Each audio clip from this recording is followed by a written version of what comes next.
আসসালামু আলাইকুম, স্বাগত জানাচ্ছি আরটিভি দুপুরের সংবাদে। আপনাদের সঙ্গে আছে আমি নাবিলা হাসান। কোটার প্রজ্ঞাপন প্রস্তুত হয়েছে, প্রধানমন্ত্রীর অনুমোদন পেলে জারি করা হবে বলে জানিয়েছেন জনপ্রশাসন মন্ত্রী ফরহাদ হোসেন। সোমবার দুপুরে এ তথ্য জানান তিনি। কারফিউ বাড়লে সাধারণ ছুটি আরও 2-1 দিন বাড়তে পারে, চূড়ান্ত সিদ্ধান্ত বিকেলে হবে বলে জানান মন্ত্রী। এর আগে রোববার সরকারি প্রথম ও দ্বিতীয় শ্রেণীর চাকরিতে 93% মেধা এবং 7% বিভিন্ন কোটায় নিয়োগ দেওয়ার নির্দেশনা দিয়ে সরকারকে দ্রুত প্রজ্ঞাপন জারির নির্দেশ দেন আপিল বিভাগ। ঠিক আছে।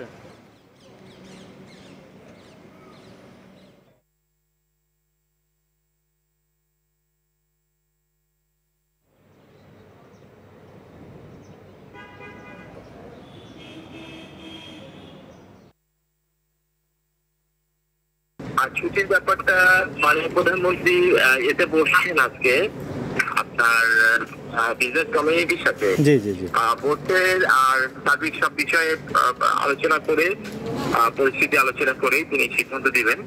তো সেক্ষেত্রে সেই জন্য আমরা দুপুরের পরে ওনার কাছ থেকে আমরা এটা নিতে পারবো। যদি এরকম আমরা অনুমতি পাই আজকে দুপুরের পরে, দেন তখন হয়তো একটা সিদ্ধান্ত যদি আমরা পাই যে আজকে দেওয়ার জন্য, তো সেটি আমরা এটা একেবারে রেডি করেছি। তো এখন মাননীয় প্রধানমন্ত্রী অনুমতি দিলে আমরা সেটা ওনার কাছে চলে যাবে। সারা দেশে তৃতীয় দিনের মতো চলছে কারফিউ, তবে হাসপাতাল, গণমাধ্যম সহ জরুরি সেবা এর আওতামুক্ত। চলমান পরিস্থিতি স্বাভাবিক না হওয়া পর্যন্ত কারফিউ অব্যাহত রাখার ঘোষণা দিয়েছেন স্বরাষ্ট্রমন্ত্রী। তিনি জানান, আজ দুপুর 2টা থেকে বিকেল 5টা পর্যন্ত কারফিউ শিথিল থাকবে। পরিস্থিতি দ্রুতই নিয়ন্ত্রণে আসবে বলে জানান মন্ত্রী। এদিকে গেল কয়েকদিনের সহিংসতায় 3 জন পুলিশ সদস্য নিহত ও অসংখ্য আহত হয়েছেন বলে জানিয়েছেন পুলিশ প্রধান আব্দুল্লাহ আল মামুন। ডিএমপি কমিশনার জানান, সহিংসতার ঘটনায় 30টি মামলা হয়েছে, গ্রেফতার করা হয়েছে 516 জনকে। কারফিউতে রাজধানীতে সেনা সদস্যদের কার্যক্রম পরিদর্শন করছেন সেনাপ্রধান জেনারেল ওয়াকারুজ্জামান। এদিকে রামপুরা, বাড্ডা ও আবুল হোটেল এলাকা পরিদর্শন শেষে আনসার মহাপরিচালক জানান, বিএনপি জামায়াত সন্ত্রাসী গোষ্ঠীর সহিংসতা বন্ধে আনসারের প্রতিটি সদস্য বদ্ধপরিকর।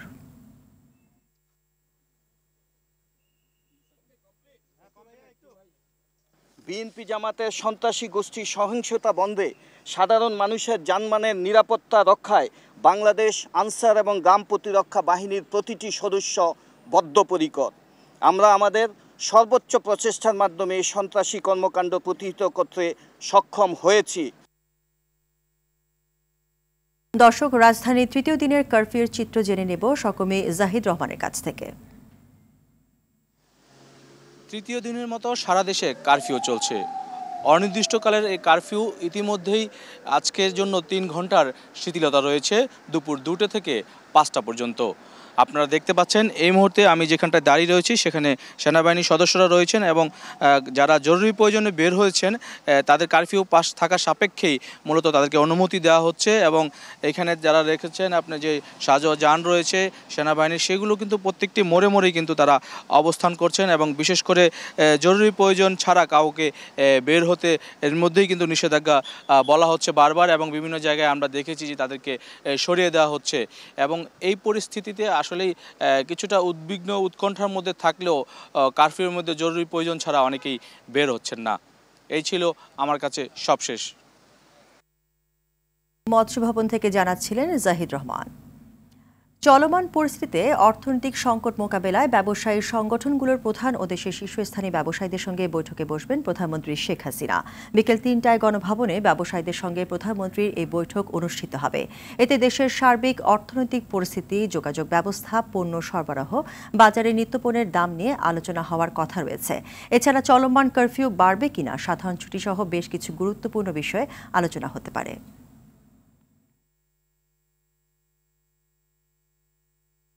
এদিকে সারা দেশে চলমান কারফিউ জোরদারে দেশব্যাপী মাঠে কাজ করছে সেনাবাহিনী, র্যাব, পুলিশ সহ নিরাপত্তা বাহিনী।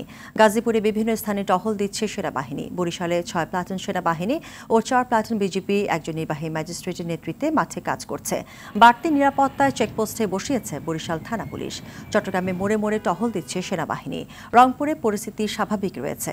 কুমিল্লায় কড়া নিরাপত্তায় চলছে কারফিউ, তবে মহাসড়কে গাড়ি চলাচল কম থাকলেও অলিগলিতে চলাচল করছে রিকশা, ভ্যান ও ইজি বাইক। ঝালকাঠিতে জরুরি সেবা ছাড়া কেউ বের হচ্ছে না, বন্ধ রয়েছে ব্যবসা প্রতিষ্ঠান। মেহেরপুরের স্বাভাবিকভাবে চলছে কারফিউ।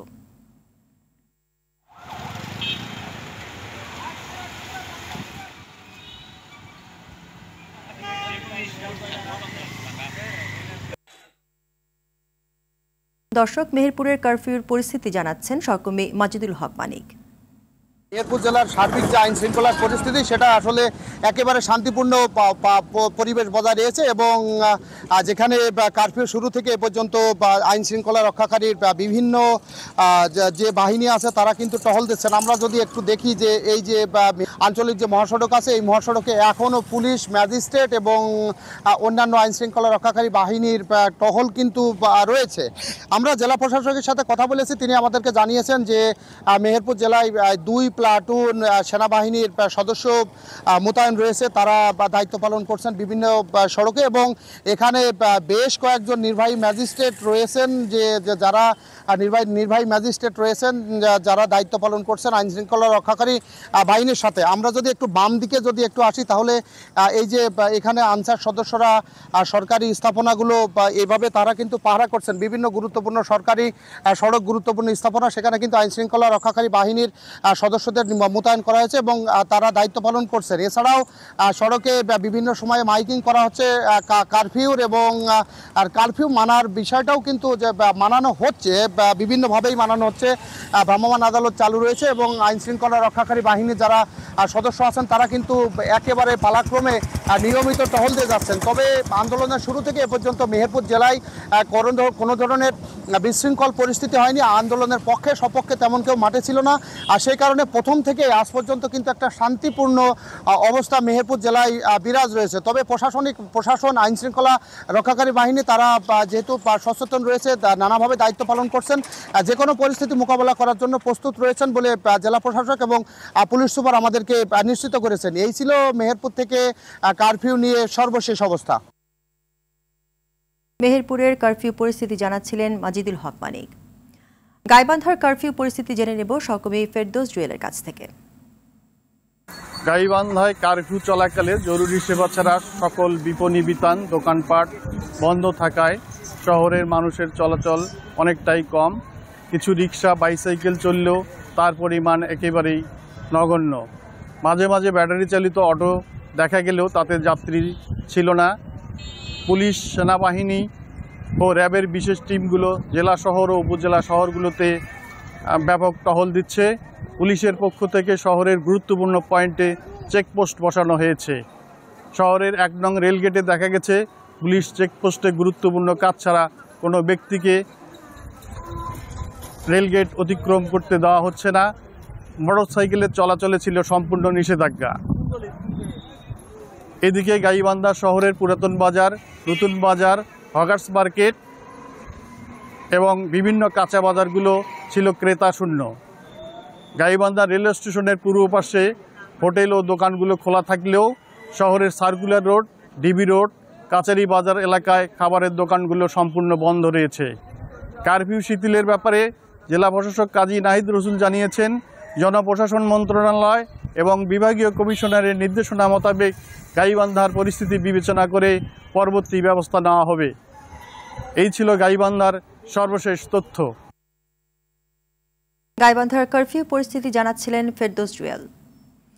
কমপ্লিট শাটডাউন তুলে নিল বৈষম্য বিরোধী ছাত্র আন্দোলন। এই কথা জানালেন কোটা সংস্কার আন্দোলনে গঠিত সংগঠনটির অন্যতম সমন্বয়ক সার্জিস আলম।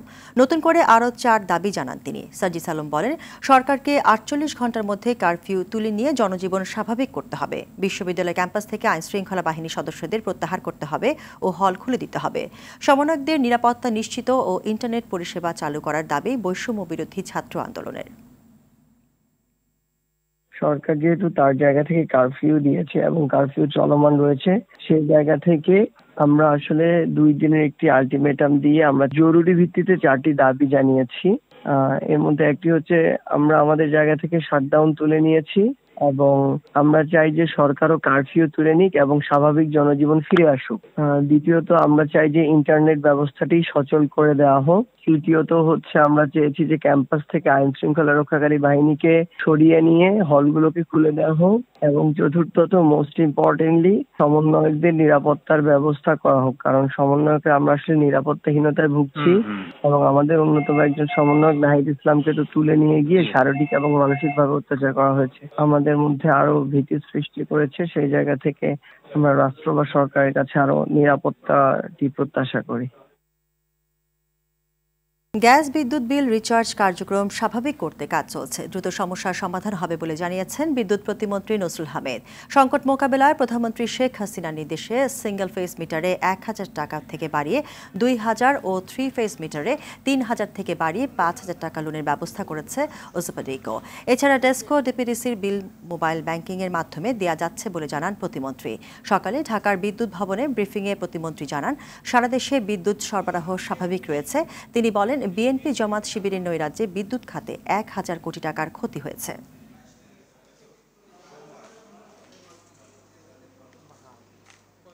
ডিপিডিসিতে যোগাযোগ করবেন ১৬১১৬। মোবাইল থেকে রিচার্জ করতে গেলে রকেট *322# বিকাশ *247#। পিডিবিরও ৩,০০০ এবং ৫,০০০ টাকা ইমার্জেন্সি ব্যালেন্স দেওয়া হচ্ছে। গ্যাসের ব্যাপারে আমরা ইতিমধ্যে ২০০ টাকা ইমার্জেন্সি ব্যালেন্স দেওয়া হচ্ছে। নাশকতার আগুনে পুড়েছে সিটি কর্পোরেশনের বর্জ্য পরিবহনের ২৯টি ট্রাক, ভাঙচুর করা হয় আরও ১৭ যানবাহন।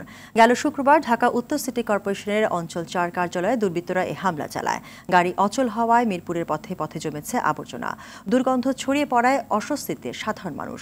সিটি কর্পোরেশন জানায়, যানবাহন না থাকায় জমে থাকা বর্জ্য অপসারণে অন্তত ৩ দিন লাগবে।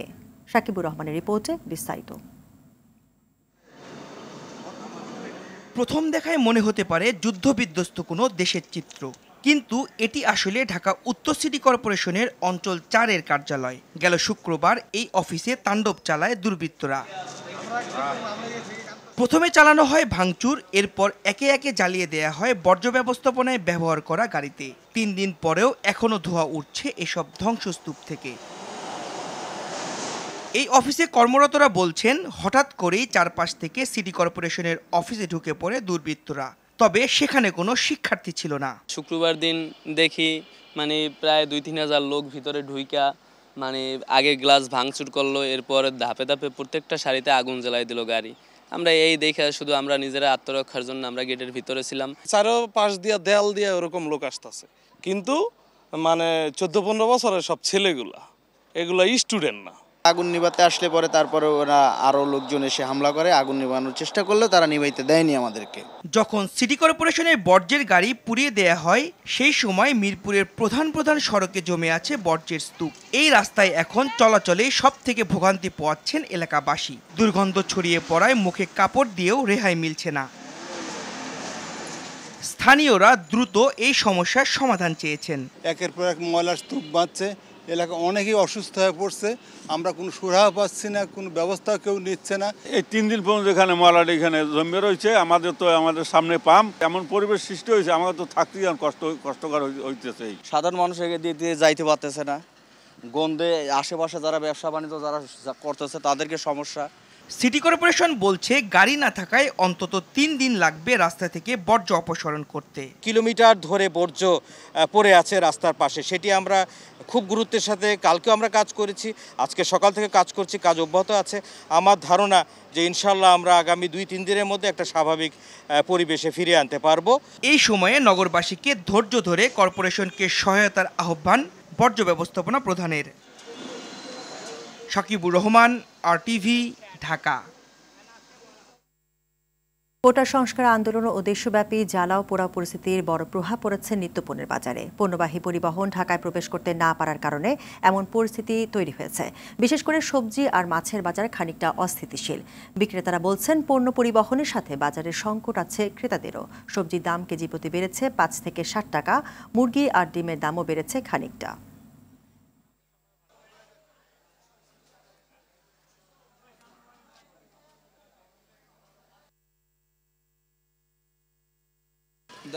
আগে দেখা গেছে মানুষের মাল আনতে দেখা গেছে কোনো রিস্ক ছিল না। এখন একটা ট্রাক ড্রাইভার দেখা গেছে চিন্তা করে এত দূরত্ব মাল নিয়ে যাবে, পথে একটা সমস্যা বা দুর্ঘটনা ঘটলে তো সমস্যা, যার কারণে ক্যারিং খরচটা একটু বেশি নেয়।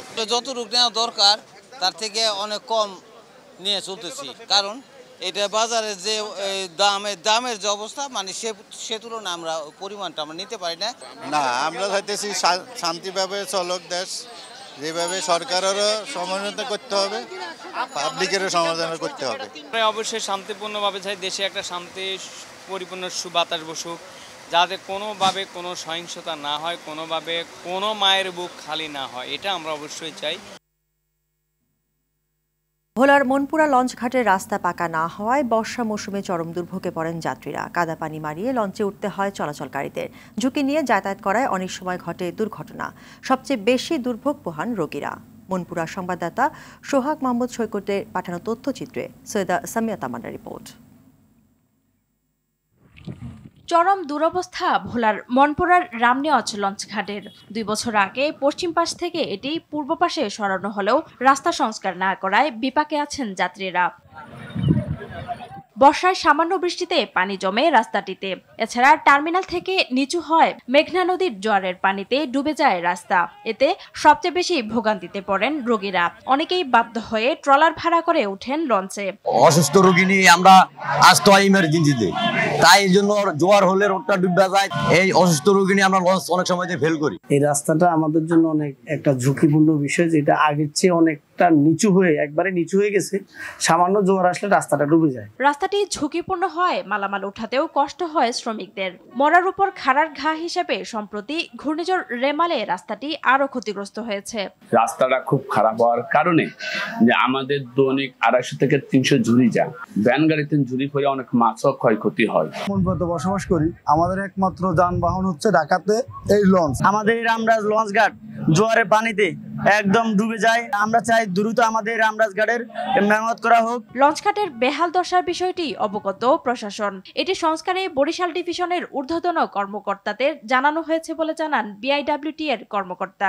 মনপুরা উপজেলার রামনিয়াজ লঞ্চ ঘাটের সংযোগ সড়কটি মেরামত করার জন্য বরিশাল এসপিএন মহোদয়কে জানিয়েছি এবং অনেক খুব দ্রুতই ব্যবস্থা নেবেন। ওর যে রাস্তাটি ওইটি বর্তমানে একটু বেহাল অবস্থায় আছে। এটা বিআইডব্লিউটি এর সাথে আলাপ হয়েছে যে ওনারা এটা ঠিক করে দিবেন বলে আশ্বাস দিয়েছেন। দ্বীপ উপজেলা মনপুরার সঙ্গে যোগাযোগের একমাত্র মাধ্যম লঞ্চ ঘাটের রাস্তাটি দ্রুত সংস্কারের দাবি যাত্রী ও ব্যবসায়ীদের। সৈয়দা সামিয়া তামান্না, RTV। এশিয়া কাপে টিকে থাকা লড়াই আজ থাইল্যান্ডের বিপক্ষে মাঠে নামবে বাংলাদেশের নারীরা। প্রথম ম্যাচে আয়োজক শ্রীলঙ্কার বিপক্ষে 7 উইকেটে হারার পর সেমিফাইনালের রেসে টিকে থাকতে এই ম্যাচের জয়ের বিকল্প নেই জ্যোতি স্বর্ণাদের সামনে। অপরদিকে নিজেদের প্রথম ম্যাচে মালয়েশিয়াকে 22 রানে হারিয়ে সুবিধাজনক অবস্থানে আছে থাইল্যান্ড। এই ম্যাচে বাংলাদেশকে হারাতে পারলে সেমিফাইনাল অনেকটাই নিশ্চিত হয়ে যাবে থাইদের জন্য। জাম্বুলায় গ্রুপ বির গুরুত্বপূর্ণ ম্যাচটি শুরু হবে বাংলাদেশ সময় সন্ধ্যা 7:30টায়।